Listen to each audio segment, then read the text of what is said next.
Hi guys, welcome back to my channel. If you're new here, you're welcome. If you're not subscribed already, please consider subscribing to this channel. Two things I want you to do for me. Firstly, ignore the background. Just ignore everything you're seeing on the background and focus on me because I'm the main object for this video.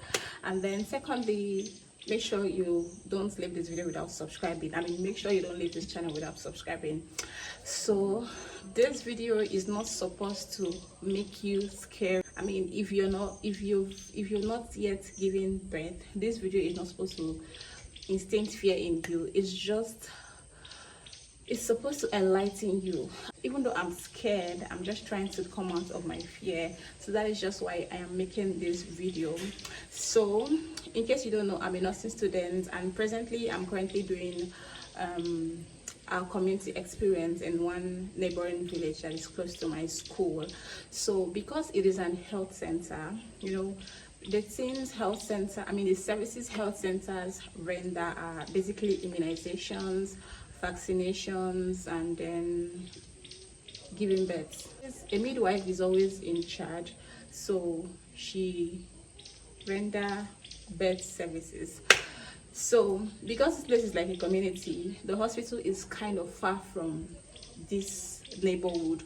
So instead of, and it's even more expensive. So the village people, everybody in life, in fact, we are always very economical, so we want to always manage our resources. So instead of them going to the hospital in town to go and give birth, where they will also bill them a huge amount of money, they would prefer to come here instead because this place is cheap and is very close to them. So they prefer to come here instead of actually going to that place. So that is why that is what brought about this whole story.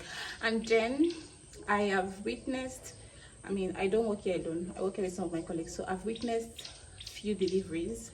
I've witnessed a delivery where the woman had already had a child. She already has children. And then I've witnessed the one that the person that is her first issue. I've not really witnessed a cesarean section, although my sister gave birth through a cesarean section. I was not there because, of course, you know how Nigerian doctors are, they will not even allow the husband be there. But I have an idea, a very fresh idea of what happens after the cesarean section. Okay, so back to the topic, back to the issue, back to the main purpose of this video. The first time I experienced a normal delivery, which we did here, the woman already had a child. She had 2 children, in fact. So this was her third issue. So she came to the hospital by, I don't know why they're always coming at night. She came by 2 a.m., that particular one. So we conducted they examined her, the midwife examined her, and then she was sure that it was, the baby was ready to come. So they inserted a drug that is supposed to help her, to induce labor. They inserted misoprostol. So after that, she started contracting, she started feeling, labor started coming actually.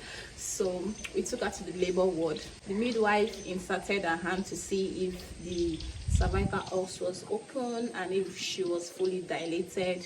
After doing all those things, it was time for the baby to actually come out. So she pushed, like the midwife told her to push, and she pushed the first time, the baby was not coming out.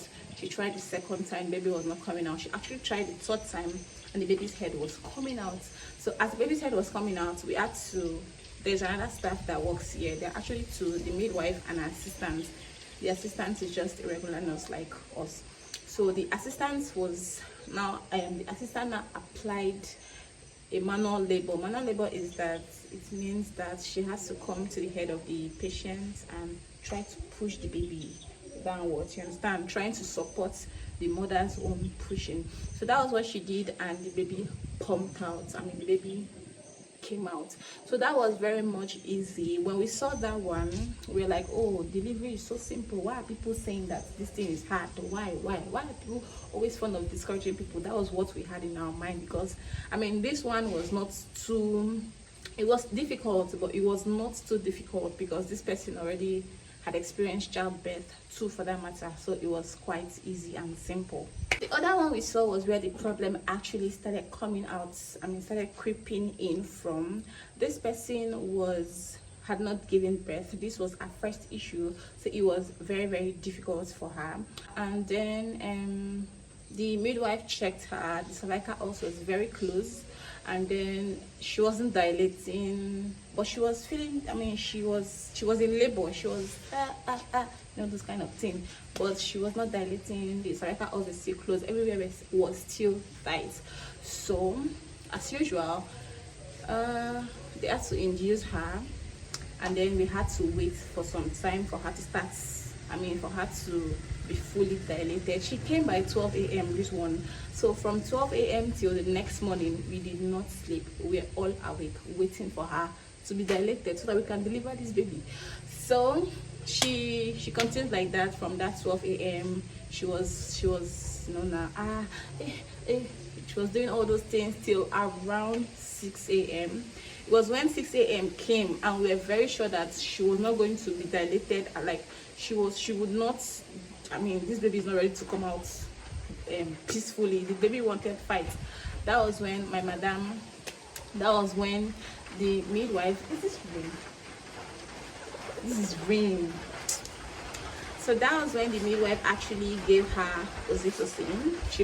She administered oxytocin in dextrose water, 5% dextrose water. So the work of the oxytocin was for the womb to contract so that the products of conception can be pulled out. Yeah, the product of conception we're talking about is the baby.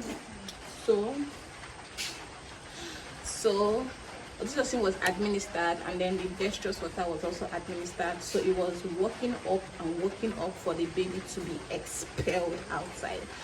So we took her to the labor ward. So we took her to the labor ward. So when the whole thing started, the contraction started, but she still could not push. Now she still could not push because this was her first issue. Everywhere was very tight. So she pushed. The baby was not coming out. She couldn't push anymore. She pushed. The pushing was so much that she even started crying. So we too, we are now crying.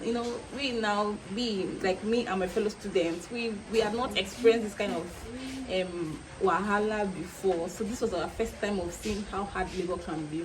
So we actually started crying for the woman. The midwife almost sent us out because she was like, what's wrong with you? Is this not what you people are going to be doing? So she sent us. She was very mean, like not like very mean. Midwives have to be like, there have to be some extent of meanness in you, so that, because if you are petting these people, they will not give birth to this child. So when you are very harsh, in fact you slap them, that's when they will know that they should push and then the baby should come out. So that was what the midwife did, and then we tried to some extent. The baby was not coming out, so the other staff that works originally with the midwife had to employ manual labor, come to the head of the patient and push the baby from this side, and then gradually the baby came out. But for that second delivery, it took us 2 complete hours in the labor ward. It was so intense, it was so serious compared to the first one. And then after that, she bleeded to some extent, and then she was able to get herself back actually. So that is what happens in normal delivery. So one thing I like about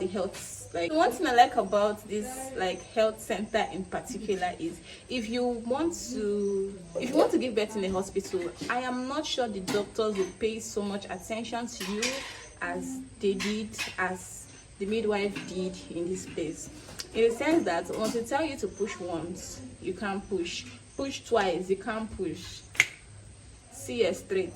But this one, the midwife was actually patient enough, provided the fetus is not being distressed, like the fetus is still breathing properly, because she was always checking the heart rates of the fetus at all. It's not even fetus, this one is baby. So checking the heart rate. She was checking the heart rate of the baby at all times to be sure that the baby was okay and fine. So provided the baby is fine, that means the woman can still push, and that was what we're doing.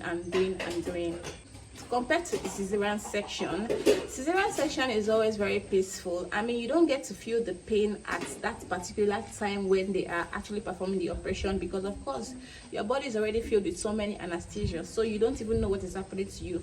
But immediately after the baby is brought out and you regain consciousness, that is when you start feeling the pain of the whole thing that was done to you before the baby came out. So during my sister's own time of giving birth, I mean, the first baby she had, I was there. As I said earlier, I wasn't there with her in the theater, but I was there after the whole procedure.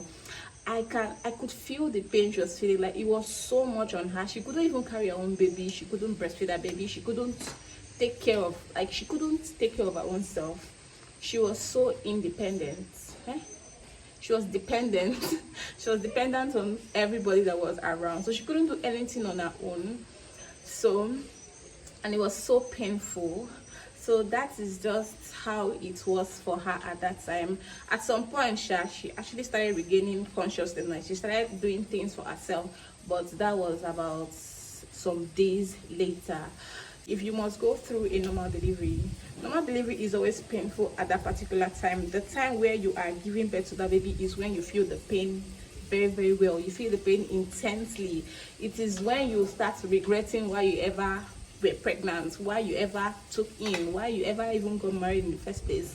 Whereas after that time, let's say the pain actually lasts for like 12 hours, and after 12 hours, I mean, everything goes back to normal. Your body starts coming back to normal. Your tummy starts coming back to normal. You can actually start wearing your girdle for all those people that want their tummy to be snatched as possible. You can start doing those things almost immediately. But for a cesarean section, you need to take everything slowly. You don't have to eat after your cesarean section. You have to start taking liquid. You have to start with lipton without milk. Then you go in with pap. Then you eventually start eating solid food. So the whole process is just a slow one, but it's fine. So some people might want to opt for cesarean section, while others might want to go for labor. At this point, I don't know what to choose anymore. From what I saw in the labor ward, the last thing I saw in the labor ward, it actually made me start thinking that C-section was actually going to be a very nice option. But when I think of the aftermath of what happens after a cesarean section, it's just so overwhelming. But let me know in the comment section, have you given birth?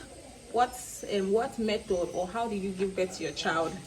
Have you not given birth? What method or how do you intend to give birth to your child? Please share them down on the comment section, so that we are all going to be learning and we are all going to be enlightened. Who knows, you might help me and many other girls that have not given birth, or people that are hoping to give birth, or that kind of thing. So that's just my short story. I hope you did find this video interesting and lovely. Please don't forget to thumbs up to my channel, subscribe to this channel, and share this video. I'll see you in my next video. Bye.